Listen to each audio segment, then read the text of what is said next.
This is Creating Your Encore Career and Becoming a Silver Entrepreneur with your host, Lynn Freest. Lynn will share ideas and expert advice from people that are walking in your shoes and living their encore careers, where they want and at the pace they want. You'll start a company of one with confidence and knowledge to live a fulfilled life of freedom and ease. Lynn is a coach and leadership consultant whose mission is to show senior leaders and experts how to start something refreshing and new after a full career in the corporate environment. Welcome to this episode of Creating Your Encore Career and Becoming a Silver Entrepreneur. Thanks for listening. With an encore career, the rewards are better than a cold beer on a hot day. And you can be creating value in the world beyond just winning the next pickleball game. You can work when you want, where you want, and you can do the work you love. #dream. If you're getting ready to get started, please contact me today at lynn@lynnfreest.com. And thanks for listening. So today is episode 168, and it's titled Creating Your Encore Career on $100 a Month with Sarah St. John. Sarah is founder and CEO of podseam.com, and that's a podcast production company. But Sarah's an entrepreneur, podcaster, author, animal lover, and world traveler. Sarah's created several startups throughout her entrepreneurial journey of over a decade. Through her books, blog, and podcast, her goal is to show people how to launch and manage an online business on a budget. So some of the questions we'll talk with Sarah about today are, what is a frugal entrepreneur? What's this idea of running your business on $100 a month? Then why did she choose podcasting as her primary source? And also, what did she do to write 4 books? So we're looking forward to having a great conversation with Sarah. Well, welcome, Sarah. I'm really grateful to have you on the podcast and looking forward to our conversation. I guess to jump right into it, what is some of the recent work and the past work you've done? And give us a kind of a run through of what the work is you're up to. Oh, sure. And thanks for having me on the show. I guess it kind of goes back to 2008. I had 6 different jobs that year, not at the same time, but throughout the course of the year, and realized I didn't want to work for someone else. And so I started my own. It was a photography business, weddings and portraits, but it was expensive to maintain equipment and software and lighting and all of that stuff. So I decided to switch to an online business model, but I wasn't sure what I wanted to do. So I tried a bunch of different stuff like blogging, affiliate marketing, drop shipping. And it was in this process that I discovered like all these free or affordable tools and software you can use to run a business on a budget. So I got this idea to write a book called Frugal Preneur. And it's about the different types of online business models and how to run them affordably. And then I got the idea to launch a podcast also called Frugal Preneur with that book, but I was getting more leverage and traction with the podcast than the book. And I loved the connections I was making and the networking. So I kept that up. And that's been over 3 years now, over 150 episodes.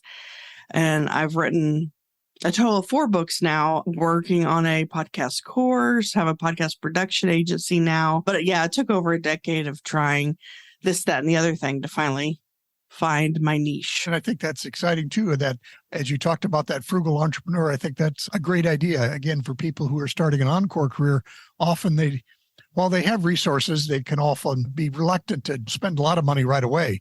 So and we'll have a link to your book at the end of the show, because that whole idea of how you can get started for $100 a month or stuff, I think is a great way for people to start their encore careers.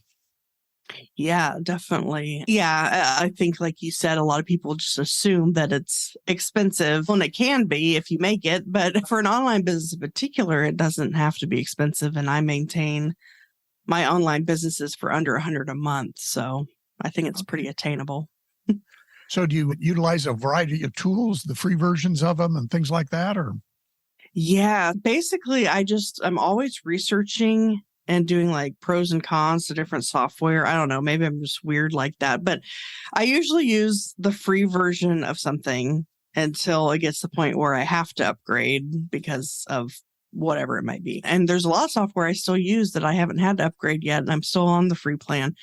But The most I probably spend for any given software, I think, is $27 a month. And that's a software platform that includes, it's called system.io, system with an E at the end. And that includes like my courses, landing pages, sales funnels, email list, affiliate program, like everything in one. So I'm just always on the lookout for ways to streamline the online business. If a tool can do multiple things, or if I can use a free software too, or affordable, then I'm all over that. Yeah, I've heard and gotten a little introduction to System or System, whichever it's pronounced. And it is amazing because they do incorporate so many things that you normally would have as separate pieces. I guess I'll say I'm sure the coordination of the pieces is valuable too. Yeah, and they have a free plan, which I started on, and then they got to the point where I needed to go to the $27 a month plan. And there's other platforms out there that do what this does, but it's more like $100 a month. Mm-hmm. And so I've just found, and I don't remember how I found it, but it does everything I need it to do and is really affordable. Did you find out about it from me probably? Or did you already know about it? I work with some other people and they'd run into it too. They're also with people who are Jonathan Milligan. He helps people get started and stuff. So he is similar to yourself. He's looking for things that people can find affordable when they're just getting started. Oh, awesome. Yeah, I had him on my show one time. Interesting. It was actually right now he lives in Jacksonville, Florida. So I feel like everybody I've been meeting lately lives in Jacksonville. I don't know and isn't there a hurricane coming through there? Yep. Oh. So he was on a live podcast or a live show today, and he said, "Yeah, we weren't planning any shows for the next couple of days just in case." Yeah, exactly. Oh. But anyway, Sarah, some of the steps as particularly from your book, the Frugal Entrepreneur, how would you recommend to people as they get started? Because I think getting started can be overwhelming. There can be 100 things I should be doing. What are some of your suggestions that you found as far as what might be a useful sequence? Yeah, when they're starting a business, and I pretty much just deal specifically with online businesses, just because the overhead is so much lower and you're able to do it on a budget, whereas I don't really know much about brick and mortar or retail other than it's expensive. But so if someone's launching an online business, the first thing you really need is a website. And a lot of people think that they could just have a Facebook page or something like that. And I think it's important to have social media, but to have your own website is really important because you own that and you never know what's going to happen with social media.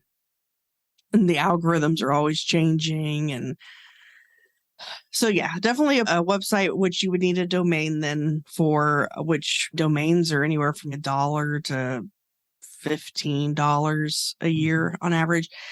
And then the website itself, if you're using WordPress, would be free, except for the hosting, which is usually it can start around like $3 a month, depending on who you go with. Or you could do like a Wix or Weebly or Squarespace. And then also, so those are two things, a domain, a website. Also get started with your email list right away.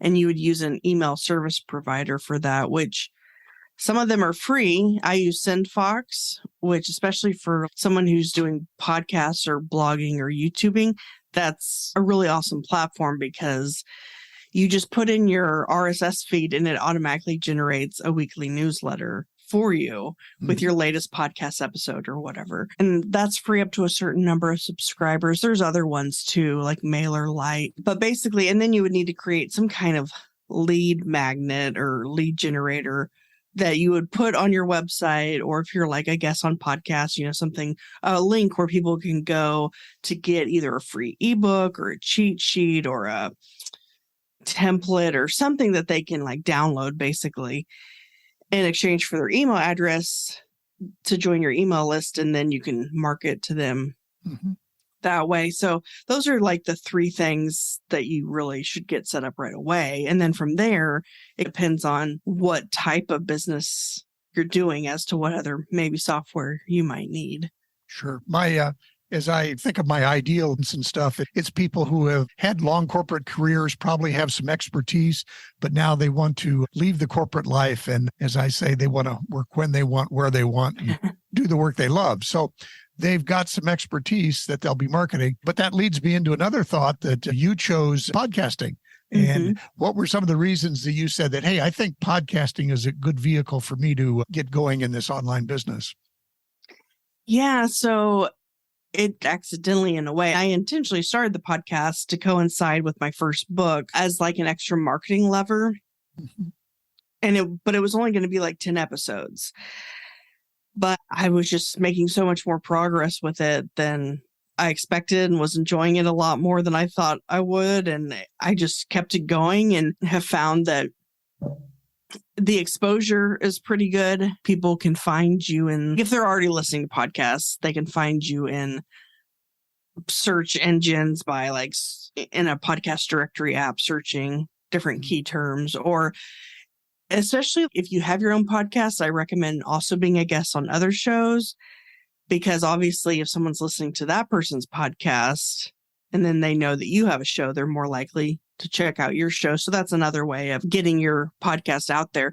But I think with podcasting, because people can multitask while they listen to it, versus unlike reading a book or a blog or watching a YouTube video, they're more likely to listen to it for 30 minutes, an hour, whatever the episode might be. And then they get to know and trust you. People tend to binge podcasts. Once they find one they like, they'll go back several episodes and listen like a Netflix show. So I just think it's more bingeable than like a YouTube or something. And I think all these other ways are good, like books, because I've done that, or a YouTube channel or whatever. Anyway, anything that you feel comfortable doing to get out there is better than not doing anything. But I've just found, at least for me, that podcasting has been my medium of choice.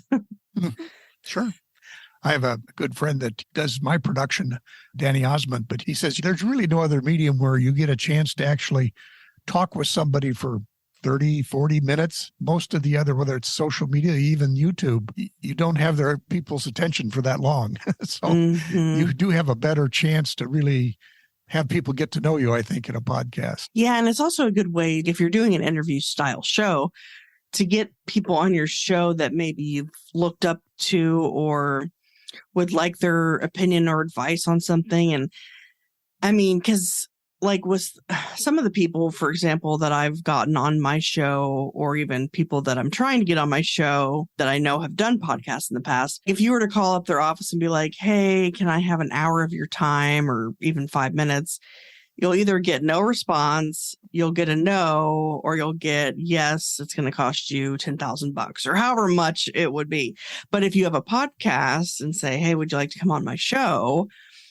Not everyone's going to say yes or respond, but you're much more likely to get someone on your show that might be difficult otherwise. And then also you could have people on your show that might be good potential clients, depending on what it is that you do. Or maybe the person you're interviewing isn't a potential client, but it's someone like if your audience might be potential clients or customers. And that's also a good reason to have some solo episodes as well, to show your expertise as well as the guest. Yeah. Now, I noticed from your list of episodes, you have an interesting variety of guests. So you're not always focused on one particular topic, but how have you decided to be fun to have different people or different kinds of people on your podcast? So I started the podcast initially interviewing people that are either the CEOs or someone that works within a particular software company that I recommend. Then I started interviewing people who are entrepreneurs that I look up to, admire, and think that they would have something valuable to say on the show, or someone like I have specific questions for. And then I started having on just everyday entrepreneurs that maybe no one's really heard of, but that have started their business with under $1,000 and bootstrapped it up to 7 figures and beyond. So I did a few of those. I think I had someone from Shark Tank on, not one of the sharks, but someone that had been on Shark Tank and gotten a deal. I'm trying to get some kid entrepreneurs on. I'm finding that to be more difficult than I thought it would be. And so, yeah, I'm all over the place in terms of the type of, they're all entrepreneurial or business owners, but within different specialties and stuff. Sure. And I follow a similar theme. Sometimes I'm asking experts in the online business, but then sometimes I've just found it people who have started a business that are interesting. And so, yeah, I think that, and I think that's a nice variety for audiences too, to be able to, because they can pick and choose which episodes they want to watch. That's right. You've got a couple of books out, and I wondered what was your thought process on what made you say, hey, I think I want to do a book. And then more importantly, I want to do a couple of books, as it turns out. What have you worked on like that? Yeah, it's like I never really set out with the intention of doing books, or for sure not more than one, but it was almost as I would kind of figure out how to do something in the most streamlined way, I'd want to write a book about it. So like Frugal Preneur, that first book is about the different online business types of business models. I think there's 10 in there that I talk about and the software to use for them. But then I wrote a book called Authorpreneur, which is about self-publishing, because that's what I did with Frugalpreneur. And then I wrote a book called Podcastpreneur, Podcasting 101, basic podcast stuff. And then my most recent book is called 27 Ways to Market and Monetize a Podcast, which is more in depth. Someone who's already a podcaster looking to market and monetize it. So it's as I become, I hate to use this word, but expert, proficient, I guess, in a particular topic, I tend to write a book about it. But after every book, I'm like, okay, that's the last one. I have nothing else to say, like book material. But then for some reason, something else comes up. But I think I'm done now. I think I'm done with book writing. Just for the audience to know, your books aren't necessarily these big War and Peace or anything. You've actually made them. But they're also, I think it's good to know that you can write a shorter book, but that makes it more digestible by people. They don't have to commit to 200 pages or something like that.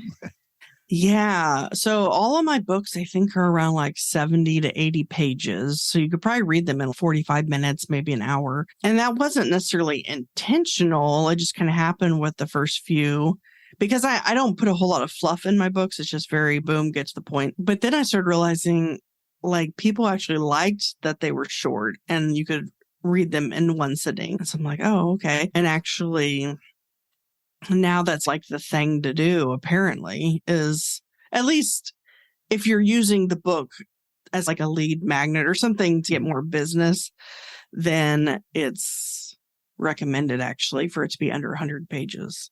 Okay. Yeah. And again, I think for my audience, people that are have some expertise that they've built up over the years, and now they want to start a new career utilizing that, creating a short form book would seem to be an obvious way to, again, showcase your expertise, I would think. Yeah. And so I self-published all of them. And the nice thing about that is you're in complete control of everything and on your timeline and all that stuff. And also, you don't have to order a bunch of books and have them sitting in your garage or something. It's print on demand. I do it through Amazon. So when someone goes to order a book, if it's the ebook, then obviously they just get it. But if it's a print book, the Amazon prints it on demand and ships it to them. So you don't have to worry about any of that stuff. It makes it nice and simple and easy to do. So I recommend it. It's not... Don't go into it thinking you're going to make a bunch of money from the book itself, because not really, even with the best marketing of the book. But if you're wanting to use it more, like say you already have a business and you're using the book for people to kind of like with podcasting, for people to get to find you and know you, know and trust and whatnot, then it's a great way. If nothing else, even if you don't put it up for print, you could use the ebook as like a lead magnet as well. Yeah.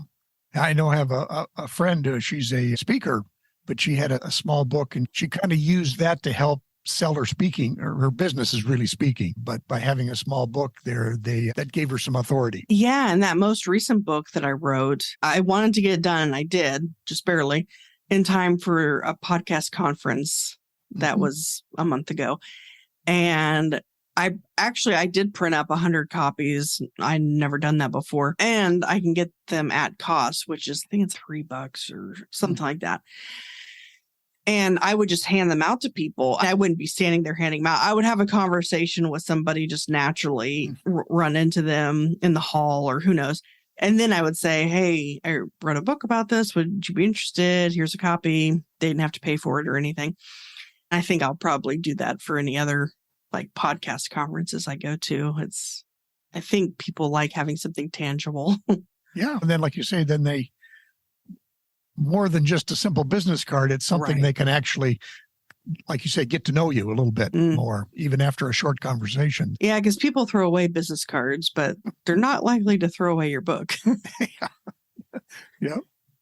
So with this most recent book, what were some of the key things you'd like to share about marketing your podcast and monetizing it? Yeah, so there's like 27. Actually, I think there might be more than 27 when I broke it down, probably closer to 30, but different ways to market and monetize. And I think one key thing to market your own podcast is to be a guest on other shows because they're already podcast listeners, but then also maybe to work out either a podcast swap, like if someone's a guest on your show, try to be a guest on their show if they have one, or even promo swaps or like swap out each other's intro or trailer episode, or even take an episode from their feed. They'd have to give it to you and be okay with it, or vice versa, and have it in your podcast, or even do a podcast interview and together and then have it appear on both podcast feeds. So just leveraging each other's audience. That's really a big one. Other ways to market would be podcast directory ads. Let's see. There's several that are pretty expensive, but the ones that I've tried, I try to stick to around $100 at least to test it out. And so you could do Facebook ads as well, but it doesn't work as well because people aren't on Facebook to find podcasts. So the chances that they're going to click over your podcast aren't that great. But if you're already listening to a podcast in an app and then your ad appears, they're more like, because they just have to click it and then it goes right there. Let's see other ways. And then as far as monetization, the typical way people think of that is sponsorship, which you could do, though I don't really recommend it if you don't have tens of thousands of downloads because it's based on you make $25 per 1,000 downloads if you do the sponsorship route, unless you approach companies directly, which when I have done sponsorships, that's the way I've done it, and just offer like a flat rate per episode. But really, if you're a business owner starting a podcast to get more exposure for your business, show your expertise in things, really talking about your own products and services is the best way, I think, to monetize a podcast. It's not a direct monetization, but hopefully over time, someone will be like, oh, this person really knows what they're talking about. Maybe I need to hire them for ABC. Sure. But yeah, so those are a few ways to do it. Okay, great. Yeah, I know, again, this good friend of mine has said, advertise yourself on your show, don't necessarily spend time on advertising someone else, but definitely. So other thoughts on, especially as people just get started out, did you go anywhere to find a list of things, showed us some of the first steps earlier in our conversation? Is there anything that you do in today's world to say, hey, I'm going to try out this piece of software, or this I think is the next step for my business? Any thoughts on how you go about doing that? There wasn't really a specific place that I went that had like check marks. Okay, now do this. I just figured it out on my own, which I guess is one reason I wrote Frugal Preneur, because it walked through that a little bit as far as what you need and stuff. It probably needs to be updated though, because I'm using some new software and stuff. But yeah, really that system.io, I feel like for any business, that would be probably a good place to start because it has so many things within one platform. So you're not having to juggle and integrate and connect different software platforms, which can be confusing. So yeah, if you're planning on doing course or a membership site, or you could put your courses on like third-party sites as well, like Udemy, or let's see, if say you create a software or an app, you could put that maybe on AppSumo. You have to be approved. But yeah, so it really depends on what it is that you're doing. But I think for most businesses, if you have a website, a place to host your courses, if you're doing that, a place to host your podcast, if you're doing that, which I use Captivate for my podcast hosting. Let's see. Try to think what else. Oh, I guess a calendar link if you're booking calls with people. So Calendly or something like that. And an email market. I already talked about that. Or if you're wanting to run giveaways to help grow your email list, people can enter. I use King Sumo for that. It's actually free. Oh, I use Plutio. If you need a CRM, customer relationship manager, or a way to have a client portal for them to log in, upload files or something like that, I really like Plutio for that. So those are a few things that kind of depending on what it is that you're wanting to do.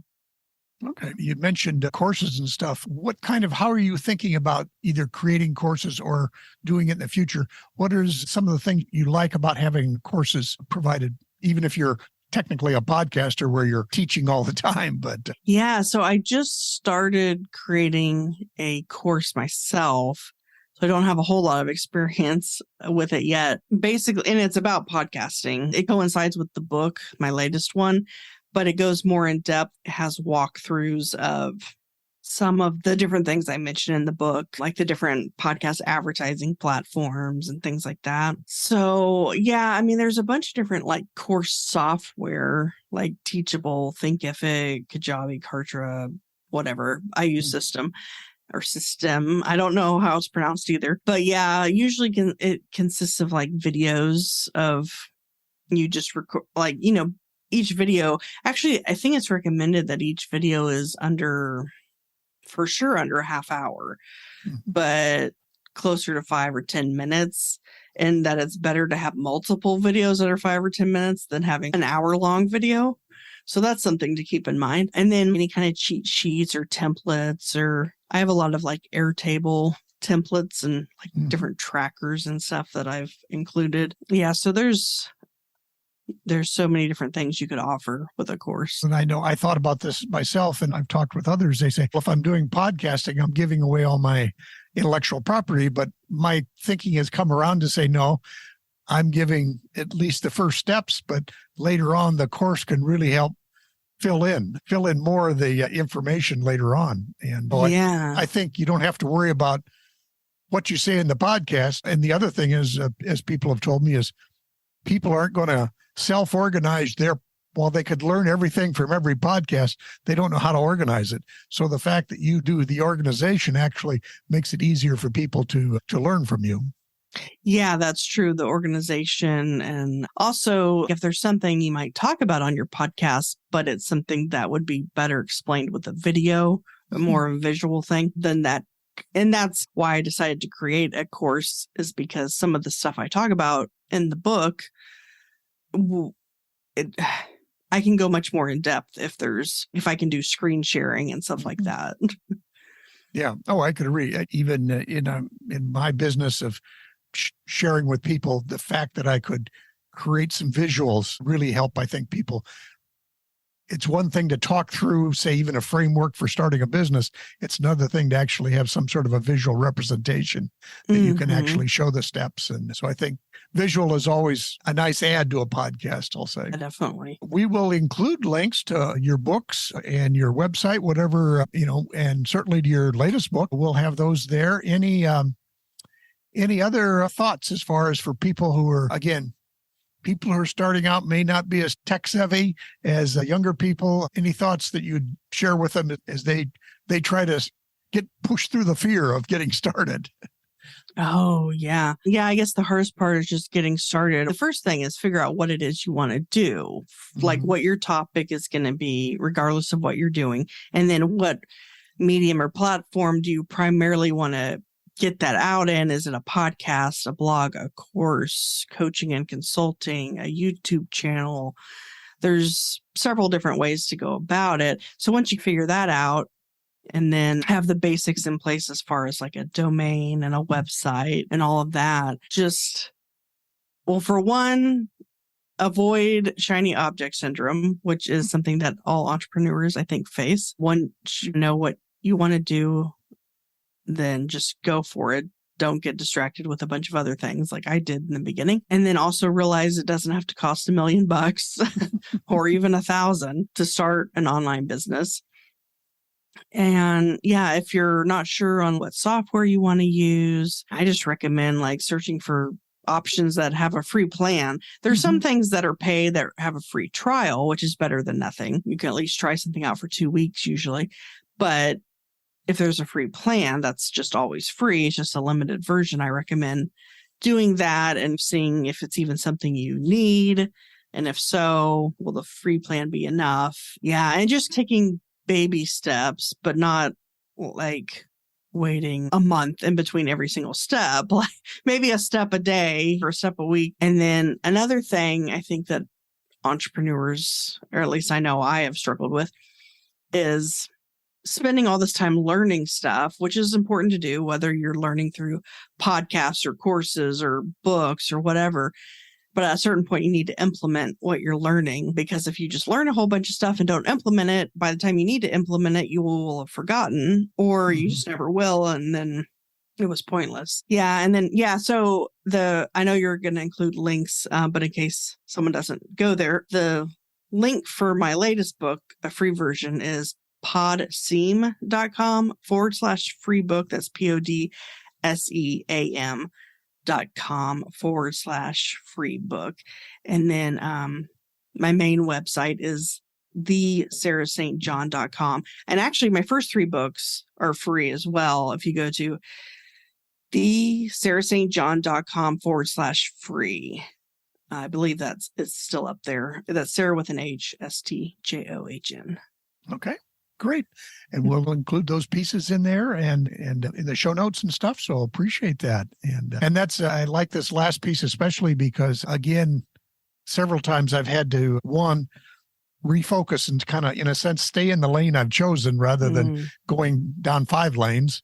And then 2, the other piece is I come from a background in corporate where you tried never to make a mistake. Whereas now in the entrepreneurial world, you just have to make mistakes and that's how you learn. And, yeah, exactly. That's been a big change for me personally. Sarah, I thank you very much for being on the show and sharing all your insights with us, and appreciate everything that you're working on. And we will certainly share all these links so people can, again, connect with you and connect with the books and stuff you're providing. So thank you. Thank you for having me. So that was a great set of information that Sarah shared with us. And I want to just recap briefly the topics we covered. What is a frugal entrepreneur? Running your business on $100 a month. Why did she choose podcasting? And how did she go about writing 4 books? So again, many thanks to Sarah. Well, with an Encore career, the rewards are great. You can create value in the world beyond just winning the next pickleball game. You can work when you want, where you want, and you can do the work you love. And if you're ready to get started today, please contact me at lynn@lynnfrias.com. Or head over to lynnfrias.com, listen to a few podcasts, and get on the email list. So we hope to see you soon. And in the show notes will be references to all the materials that Sarah shared with us today. Thanks for listening, and we'll see you next time.